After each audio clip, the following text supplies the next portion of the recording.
شروع کرتے ہیں اللہ کے پاک نام سے۔ اللہ تعالیٰ میرے سے وہی کہلوائے جو اللہ تعالیٰ آپ لوگوں کو سنانا چاہتے ہیں، اور جس سے آپ لوگوں کے عمل میں بھی بہتری آئے، اور میرے لیے بھی آپ صدقہ جاریہ بنے، اور میں سب سے پہلے عمل کرنے والی بنوں۔ اللہم آمین۔ آمین۔ اعوذ باللہ من الشیطان الرجیم، بسم اللہ الرحمن الرحیم۔ ونادى أصحاب الأعراف رجالا يعرفونهم بسيماهم قالوا ما أغنى عنكم جمعكم وما كنتم تستكبرون أهؤلاء الذين أقسمتم لا ينالهم الله برحمة ادخلوا الجنة لا خوف عليكم ولا أنتم تحزنون۔ جی ماشاءاللہ، بارک اللہ۔ اور ان بلندیوں والے کچھ مردوں کو آواز دیں گے جنہیں وہ ان کی نشانی سے پہچانتے ہوں گے، کہیں گے کہ تمہاری کام نہ تمہاری جماعت آئی اور نہ جو تم بڑے بنتے تھے۔ کیا یہی وہ لوگ ہیں جن کے متعلق تم نے قسمیں کھائی تھیں کہ اللہ انہیں کوئی رحمت نہیں پہنچائے گا؟ جنت میں داخل ہو جاؤ، نہ تم پر کوئی خوف ہے اور نہ تم غمگین ہوگے۔ اب یہ جو دونوں آیات ہیں نا، تو اس میں ایک طرح سے ڈائیلاگز ہیں، تو یہ سمجھتے ہیں ہم اس کو اب کہ کون کیسے کس سے بات کر رہا ہے۔ جمہور کے نزدیک آیت کا مطلب یہ ہے کہ اہل اعراف جن لوگوں کو دنیا میں پہچانتے تھے، جب ان کو دوزخ میں دیکھیں گے تو علامات اور چہرے کی حالت دیکھ کر پہچان لیں گے، کیونکہ جہنم میں جاتے ہی ان کے چہرے بگڑ جائیں گے۔ استغفر اللہ۔ تو بطور ملامت ہر ایک کا نام مع ولدیت، یعنی ان کی ولدیت کے ساتھ ان کو پکارا جائے گا، کہہ کر بلند آواز سے وہ پکاریں گے کہ اے فلاں ابن فلاں، آج وہ مال اور زر جس کے لیے تم نے اپنے دین کو برباد کیا، اور تمہاری جمعیت یعنی دوست، احباب، مددگار، نوکر، چاکر، لاؤ لشکر جس پر تم کو بڑا گھمنڈ تھا، تمہاری کچھ کام نہ آیا۔ اللہ تعالیٰ کے عذاب سے تم کو بالکل بھی نہیں یہ بچا سکے۔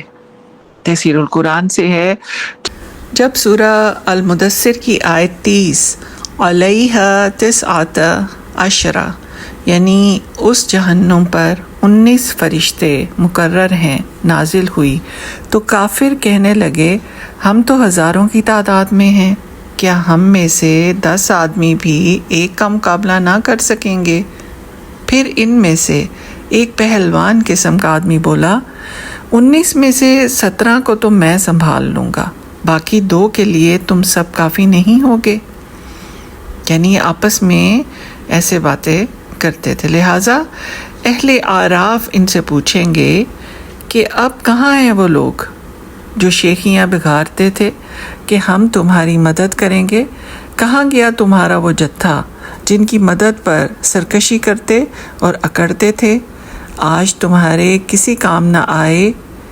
اور دوسری بات کہ اہل دوزخ سے کہیں گے کہ ذرا ادھر جنت میں نظر ڈالو، جن کو تم فقیر، مسکین، غلام سمجھ کر حقیر جانتے تھے، آج ان کو دیکھو، ان کی شان دیکھو۔ ان سے کہا جا رہا ہے کہ داخل ہو جاؤ جنت میں، دیکھ لو آج جنت میں وہی لوگ جا رہے ہیں تم جن کے متعلق کہتے تھے کہ قسم ہے یہ لوگ کبھی اللہ کی رحمت کو نہیں پا سکتے۔ ان سے کہا گیا ہے کہ داخل ہو جاؤ جنت میں، اب تم کو نہ کوئی خوف ہوگا نہ کوئی غم ہوگا۔ ابن کثیر سے ہے کہ اللہ تعالیٰ نے فرمایا کہ اہل اعراف مشرکین کے کئی سرداروں اور قائدین کو جنہیں وہ ان کی صورتوں سے پہچانتے ہوں گے ملامت کرتے ہوئے کہیں گے کہ آج نہ تو تمہاری جماعت ہی تمہارے کچھ کام آئی، نہ تمہاری کثرت نے تم کو کچھ فائدہ پہنچایا، نہ تمہارے تکبر نے تم کو کوئی نفع دیا، کوئی چیز بھی تم کو اللہ تعالیٰ کے عذاب سے نہ بچا سکی۔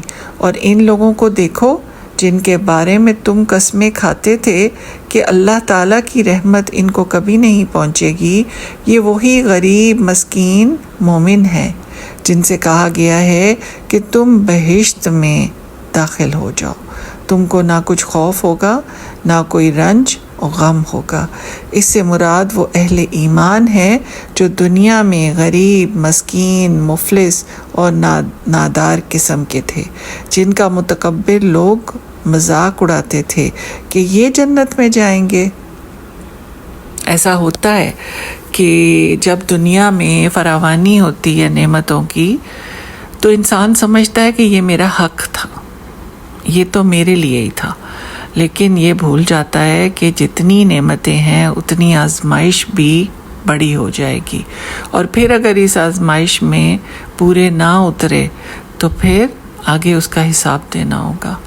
تو وہی بات ہوئی کہ آج وہ لوگ جن کو دیکھ کے یہ حقارت کی نظر سے دیکھتے تھے، ان کو معمولی کیڑے مکوڑے سمجھتے تھے، وہ آج جنتوں کے وارث ہوں گے۔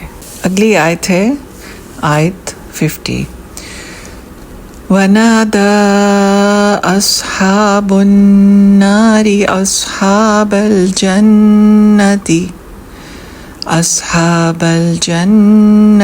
أَنْ أَفِيضُوا عَلَيْنَا مِنَ الْمَاءِ أَوْ مِمَّا رَزَقَكُمُ اللَّهُ قالوا ان اللہ حرمہما علی الکافرین۔ اور آگ والے جنت والوں کو آواز دیں گے کہ ہم پر کچھ پانی بہا دو، یا اس میں سے کچھ جو اللہ نے تمہیں رزق دیا ہے۔ وہ کہیں گے کہ بے شک اللہ نے یہ دونوں چیزیں کافروں پر حرام کر دی ہیں۔ اس آیت میں اہل دوزخ کے حال کا بیان ہے کہ قیامت میں ان کے ساتھ کیا ہونے والا ہے۔ فرمایا اور پکاریں گے اہل دوزخ جنت والوں کو کہ انڈیل دو ہم پر پانی یا جو رزق تم کو دیا ہے اللہ تعالیٰ نے۔ دوزخ والے گڑ گڑا کر جنت والوں سے کہیں گے کہ کسی قدر ہم پر پانی بہا دو، یا جو کچھ رزق اللہ تعالیٰ نے تم کو دیا ہے اس میں سے کچھ ہمیں بھی دے دو۔ سعید بن جبیر رضی اللہ تعالیٰ عنہ سے روایت ہے کہ آدمی اپنے باپ بھائی کو پکار کر کہے گا کہ میں آگ میں جل گیا ہوں، لہٰذا مجھ پر پانی بہا دو۔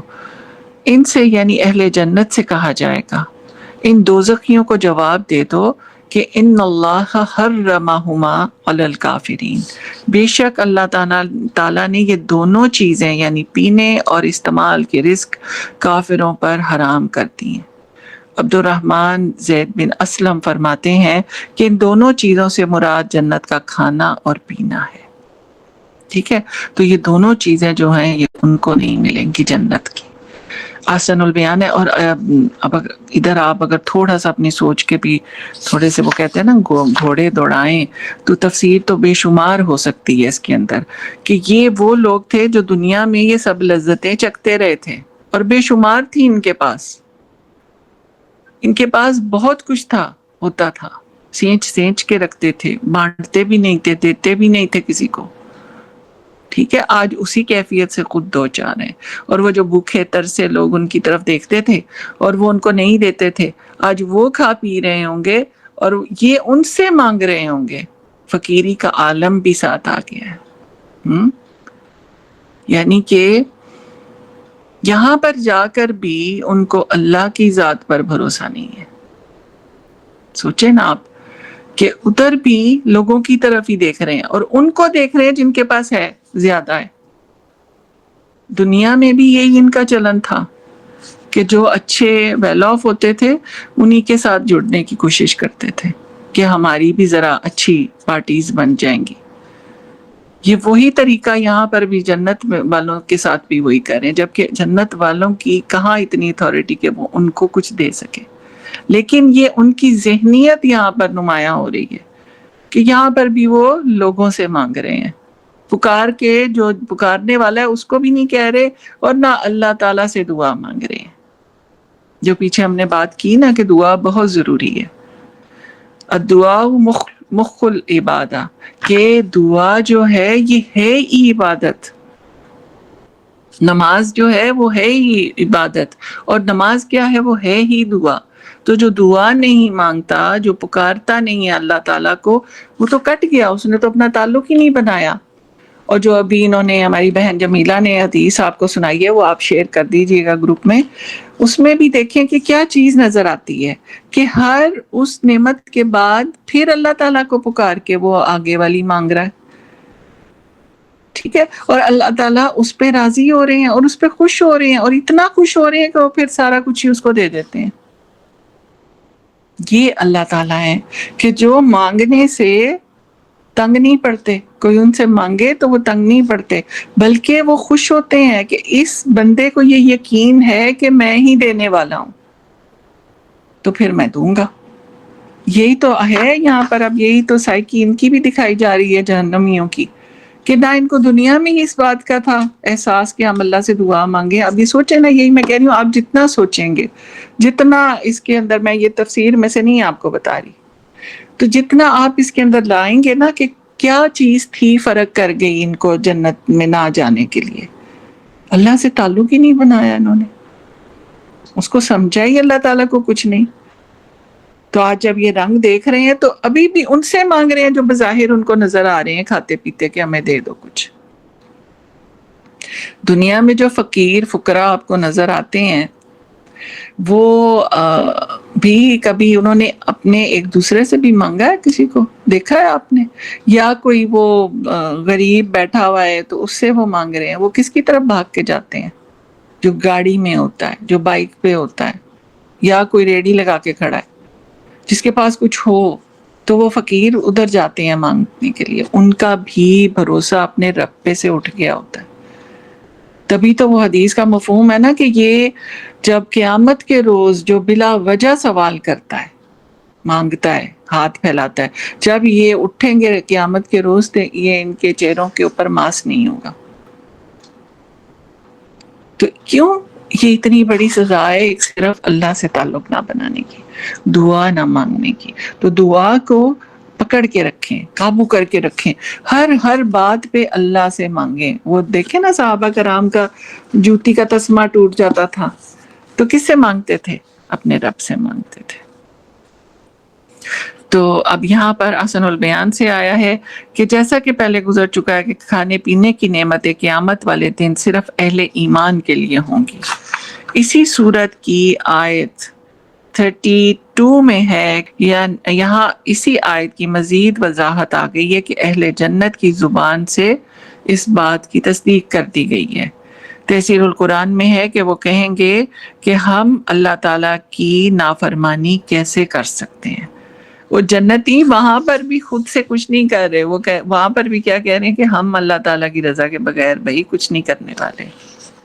تو یہ دنیا میں جب ہمارے پاس ایسے آتے ہیں جو چمٹ کے ہم سے مانگتے ہیں، اس میں ٹرانسجینڈرز بھی ہوتے ہیں، تو ہم بھی کبھی سوچتے ہیں کہ اللہ تعالیٰ نے ان کے لیے کیا الفاظ کیے ہیں، کیا استعمال کیے ہیں، کیا احادیث آئی ہیں، ہمیں ان کو بتانا چاہیے۔ ہم کیا کرتے ہیں؟ ہم صدقے کے پیسے ادھر دے دیتے ہیں۔ آج یہ فقیری، یہ بیگنگ بہت بڑا پروفیشن بن گئی ہے، اور لوگوں کے گھر اجاڑ دیے انہوں نے۔ جو بچہ مل جاتا ہے باہر، اس کو اٹھا کے لے جاتے ہیں، ہاتھ پاؤں توڑ دیتے ہیں، آنکھیں نکال دیتے ہیں، زخمی کر دیتے ہیں۔ یہ صرف بیگنگ کی وجہ سے کہاں چلی گئی ہے چیز، اور وہ کیوں گئی ہے کہ دینے والے بہت دیتے ہیں۔ تو ان چیزوں کو ہم نے وہاں رک جانا ہے۔ یہ جنتیوں کی یہ خوبی بھی آپ کو نظر آئی ہے کہ جہاں پر اللہ تعالیٰ نے جتنا حکم دیا ہے اتنا ہی کرنا ہے۔ وہ سخی کو یاد کریں نا، وہ جو حدیث میں آپ لوگوں کو ہمیشہ سناتی تھی، اس میں کون 3 لوگ تھے؟ شہید تھے، ایک سخی تھا، اور ایک کون تھا؟ عالم، ٹھیک ہے؟ ہاں، تو آپ دیکھیں کہ وہ وہاں سخی تھا نا، اپنی طرف سے بڑی سخاوت کرتا تھا، لیکن وہ اللہ کے لیے خالص نہیں تھی، اور اللہ کے لیے خالص ریاکاری میں بھی ہوتی ہے اور اللہ تعالیٰ کے احکام کے خلاف جانے میں بھی ہو جاتی ہے. ٹھیک ہے، تو یہ دونوں چیزیں آتی ہیں. تو جتنا آپ اپنی سوچیں گے، اپنی جتنا علم آپ کے پاس آیا ہے اس کو سمیٹ کر ساتھ لے کر چلیں گے، رٹے والی بات نہیں ہوگی، تو ہر جگہ پہ آپ کے لیے گائیڈنس کھڑی ہوگی. آپ کو کہیں پر بھی یہ نہیں ہوگا کہ آپ بلینک ہو جائیں کہ میں اب یہاں پر کیا کروں، یا کسی سے آپ کو پوچھنا پڑے. نہیں، ایسا نہیں ہوگا. جی نصرت، اگلی آیت. الذين اتخذوا دينهم لهوا ولعبا وغرتهم الحياة الدنيا فاليوم ننساهم كما نسوا لقاء يومهم هذا وما كانوا بآياتنا يجحدون. وہ جنہوں نے اپنے دین کو دل لگی اور کھیل بنا لیا اور انہیں دنیا کی زندگی نے دھوکہ دیا، تو آج ہم انہیں بھلا دیں گے جیسے وہ اپنے اس دن کی ملاقات کو بھول گئے اور جیسے وہ ہماری آیات کا انکار کیا کرتے تھے. اللہ تعالیٰ نے کافروں کے بارے میں فرمایا ہے کہ یہ وہ لوگ ہیں جو دنیا کی زندگی میں اس کی رنگینیوں میں کھوئے ہوئے تھے، آخرت کی بہتری کے لیے جن اعمال کا حکم دیا گیا تھا اس سے غافل تھے.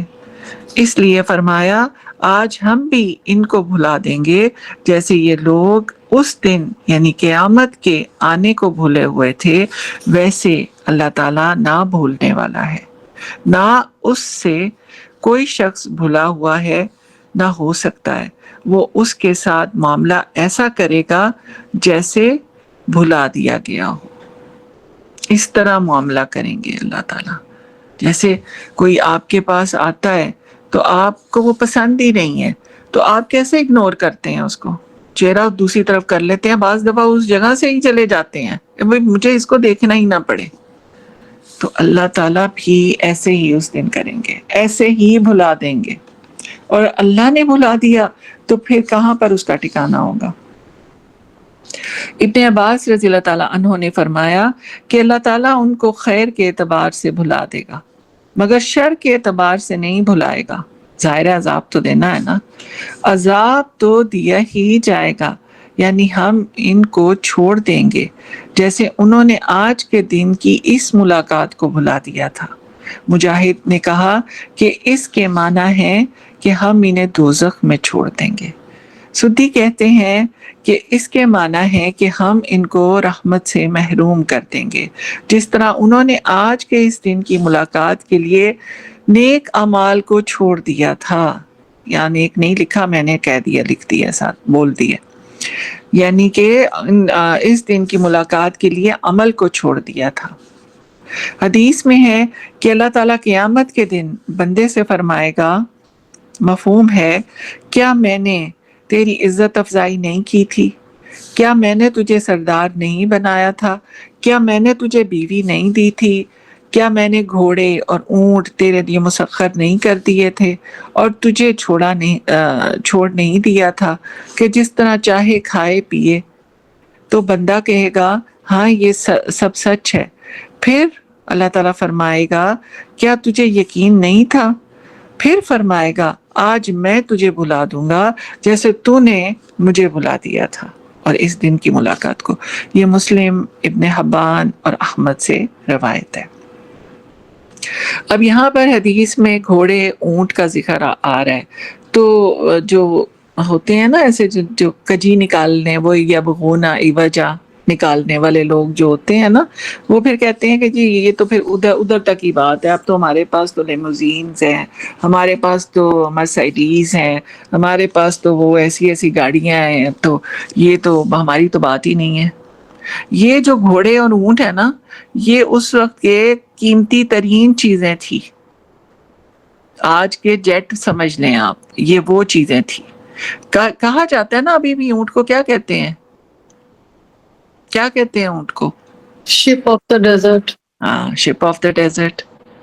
ٹھیک ہے، تو آپ دیکھیں کہ کیا ہم ابھی بھی یہ ورڈ یوز کر رہے ہیں. تو خچر بھی ہوتے تھے، گدھے بھی ہوتے تھے، ان کا نہیں یہاں ذکر کیا گیا. ٹھیک ہے، تو یہ ہر زمانے کے لیے ہے، لیکن جس وقت کے لوگوں کے اوپر یہ نازل ہوئی ہیں وہ انہی کو جانتے تھے. یہاں پر اب اللہ تعالیٰ لکھ دیتے کہ لیموزین، اور میں نے تمہیں وہ فلانی چیزیں نہیں دی تھی، میں نے تمہیں وہ جیٹ نہیں دیے تھے، تو وہ تو لوگ انگلیاں ڈال دیتے نا، یہ کہاں ہے، ہمیں تو نظر ہی نہیں آ رہی. ہوتا نا ایسے. تو ہمیں کیا ہے، ہمیں وہ ساری ایڈوانسمنٹ بھی نظر آ رہی ہے، اور ہمیں گھوڑے بھی نظر آ رہے ہیں اور اونٹ بھی نظر آ رہے ہیں. مشکل تو ان کے لیے ہو جاتی نا اگر ان کو وہ نام بتائے جاتے. تو اس لیے جو کجی ڈھونڈتے ہیں ان کو ڈھونڈنے دیں، ہاں ان کی رہنمائی ضرور کر دیں علم کے ساتھ. بیان السبحان میں فرمایا ہے کہ اللہ تعالیٰ نے کافروں کو جنت کے آب اور طعام سے محروم کر دیا ہے. طعام کھانے کو ہی کہتے ہیں اور آب پانی کو کہتے ہیں. یہ دنیا کی زندگی پر ریجھے ہوئے تھے. اس فانی راحت اور آرام، عیش اور آسائش نے ان کو اللہ اور اس کے رسول کی اطاعت اور آخرت کا سامان کرنے سے غافل کر دیا تھا. جس بات سے منع کیا گیا تھا اسی میں مشغول ہوتے، اسی سے خوش ہوتے تھے. دین کو لہو اور لعب بنانے کا مطلب ہے کہ جو پیغمبر یا آئمہ دین کی طرف بلاتے تھے ان کا یہ مذاق اڑاتے تھے، ان کو حقیر اور ذلیل سمجھتے تھے، اور کافروں کے باطل عقائد اور جاہلانہ رسوم بھی لہو اور لعب میں داخل ہوتے ہیں. تو یہ آج ہو رہا ہے نا، وہ بیبی شاورز، برائڈل شاورز، فلانی رسمیں، خیر وہ شلیمے وغیرہ تو علماء کہتے ہیں نہیں کوئی بات نہیں، اکٹھا بھی کر سکتے ہیں ولیمہ اور وہ شادی، بہت کچھ ہو رہا ہے. ٹھیک ہے، تو سالگرہیں، برتھ ڈیز منانا، اینیورسریز منانا، پھر اس کے بعد اور بہت سے دن ہیں.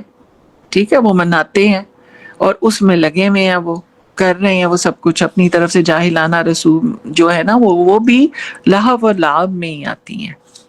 آیت کا خلاصہ یہ ہے کہ جن لوگوں نے قیامت کے لیے کوئی تیاری نہیں کی تھی اور فرمایا ہمارے احکام کا انکار کرتے رہے، اسی طرح ہم ان کو قیامت میں بھوکا پیاسا دوزخ میں چھوڑ دیں گے. نہ ان کی دستگیری کی جائے گی، دستگیری یعنی ان کی ہاتھ نہیں بڑھایا جائے گا ان کی مدد کے لیے، نہ ان کی فریاد سنی جائے گی. جو لوگ دنیا کے کھیل تماشے، سیر و تفریح میں مشغول ہیں انہوں نے اللہ کے دین کو قائم نہیں کیا، نہ اپنے اوپر اور نہ ہی دوسرے لوگوں تک پہنچانے کی زحمت کی، بلکہ فریب نفس میں یہ مبتلا ہیں. لہذا آخرت کی تیاری کرنے کی یہاں ترغیب دی گئی ہے کہ ابھی کر لو، ابھی زندہ ہو نا، دنیا میں ہو تو کر لو. اب ان آیات سے یہاں تک یہ ہم رکھتے ہیں. ایک اہم بات آپ سے کرتی ہوں، آج 3 ہے نا، 3 اگست. جی. اب ایک اہم آپ سے بات یہاں پر میں کرتی ہوں کہ یہ جو کرتے ہیں قرآن خوانی یا پھر کرتے ہیں وہ ایصال ثواب کے لیے قرآن خوانی اسپیشلی، اور وہ قرآن ان کو بخشتے ہیں وہاں پر، ہاں جی کتنے وہ آپ نے بخشے ہیں، وہ ایک کہتا ہے میں نے 3 بخش دی ہیں، میں نے یہ اتنے پڑھ کے یہ اتنے سپارے پڑھے ہیں، ہاں جی نام لکھوائیں، یہ فلانی بہن نے اتنا لکھا ہے اتنا لکھا ہے. ان آیات کو پڑھنے کے بعد آپ کیا کہیں گے کہ وہ مردہ کچھ کر سکتا ہے اس قرآن کا؟ نہیں کر سکتا نا. یہ آیات کس کے کام آئیں گی؟ جو زندہ ہیں. ان آیات کے اندر یہ ترغیب دی گئی ہے کہ ڈر جاؤ اس وقت سے جو آنے والا ہے. اس دنیا کے اندر یہ کام کرنا ہے. ہدایت ہے جو زندہ لوگ ہیں ان کے لیے، جو مر گئے ہیں ان کے لیے یہ نہیں ہے.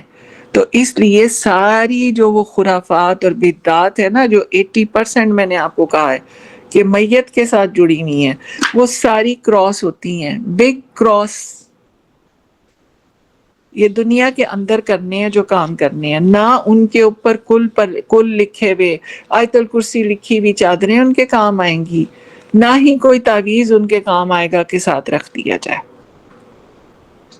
اس دنیا کے اندر جو عمل کرے گا جو اس کو پڑھے گا، اس کے مطابق عمل کرے گا، اسی کے ساتھ آگے معاملہ اچھا ہوگا، خواہ اس کے وہ کیا کون سی گھاس کے ساتھ پاؤں ڈھکے تھے،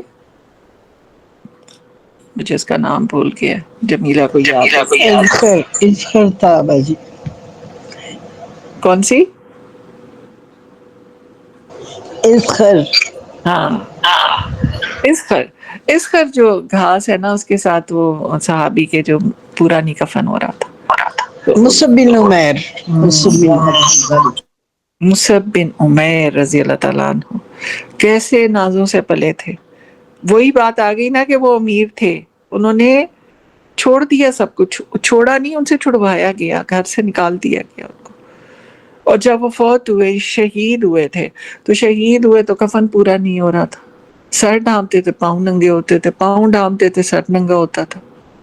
کیا کوئی شان تھی ان کی، لیکن ان کا رتبہ دیکھیں کتنا بڑا تھا۔ گھاس کے ساتھ ان کے پاؤں کور کیے گئے نبی پاک صلی اللہ علیہ وسلم کے کہنے سے۔ اذخر اسلام کے پہلے مبلغ، ان کو پہلی دفعہ پہلے بھیجا گیا تھا مدینہ میں۔ بالکل، یہ اسلام کے پہلے مبلغ تھے اور ان کو بھیجا گیا تھا سب سے پہلے مدینہ میں۔ تو آپ دیکھیں کہ کتنا بڑا رتبہ اور کس کی وجہ سے بنا۔ ہاں، بظاہر دنیا میں کچھ نہیں ہوا ان کے ساتھ، کوئی یہ نہیں ہوا کہ ان کے لاٹ ہو گیا کوئی محل وغیرہ، نہیں، وہ شہید ہو کے اپنے وہ محل پا گئے جو ابدی دائمی ہے، وہاں پہنچ گئے۔ تو یہی بات اور ہے۔ وہ مشابت رکھتے تھے نبی صلی اللہ علیہ وآلہ وسلم سے۔ اور جنگ احد میں جو وہ شہید ہوئے نا، تو لوگ وہ افواہ پھیل گئی کہ نبی صلی اللہ علیہ وسلم شہید ہو گئے۔ جی بالکل ایسے ہی ہے۔ اچھا، اب یہ نا ہمارا ادھر تو ختم ہو گئی، مکمل ہو گئی،